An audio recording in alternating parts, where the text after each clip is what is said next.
and so it behooves us to make sure that that is a diverse, active world building we're embarking upon, not just a singular perspective. It was started in 2014 to provide mentoring, inspiration, training and development opportunities for women in the very dynamic world of digital. And finally, we have the very talented Fiona Boyd. Now, Fiona started life as a musician. She was one of the original members of the alternative music band Rabbit's Wedding before they emigrated from Perth to Sydney to seek fame and not... Anyone? I guess it's... Daniela, how does government feel about this in your view? Do they, I think that, and I'm certainly not accusing the City of Melbourne of this, but I do think that sometimes, it can be good PR to be doing diversity and to be doing women in technology. All levels of government are taking it very, very seriously. At the federal level, we have, the National Innovation and Science Agenda, and the programs that are coming out of there are good. They're good programs and they're focused very much on STEM. And we're going to be seeing at a grassroots level from very, very early education through to primary school, secondary school and university actions coming out of there.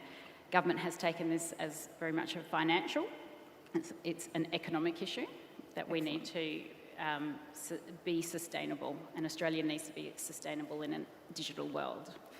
In terms of the business...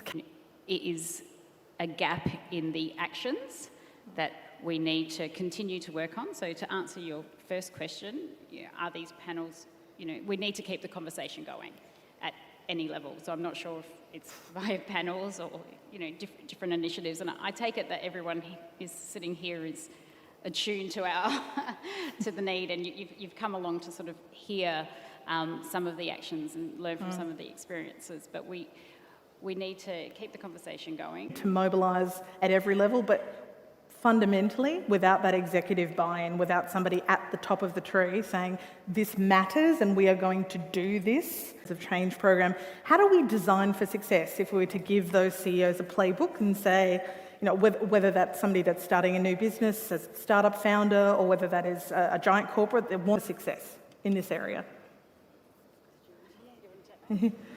Yeah, I do have some thoughts around this, and Vanessa is around men working with women, standing up with women to make systemic change.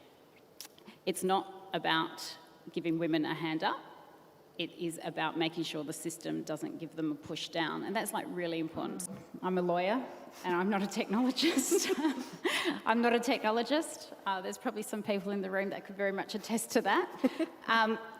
But I think what we have to recognise, and as I said, I'm sure everyone here does recognise that tech, digital, it's our growth area. There's a shortage of women in that space, and so organisations are competing for the best talent, and so they really need to do everything they can to woo them into their organisation. Appearing in them is just increasing, and which is crazy, but because it's sort of such a popular reference, it's used constantly.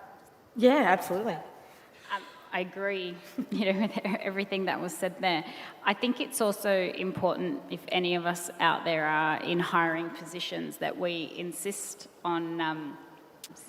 I just want to jump in, and we took it not from as a...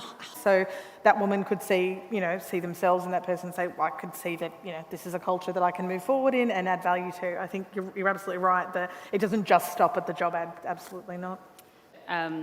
To young girls and how they do that. So I don't know if I have the answers, but I think there does need to be sort of broader inputs into the face that we put on front of STEM and, be able to show in schools women going back into schools, if it's the schools that you went to or, the schools that are around you. So what piece of advice would you give women who wish to be leaders? Take risks, I suppose. Take opportunities. Risks are just opportunities. Fantastic ideas in terms of getting more women into tech, things like gender neutrality in terms of ads. There's software that you can run over your ads now that tell you if you're being gender biased. Thank you.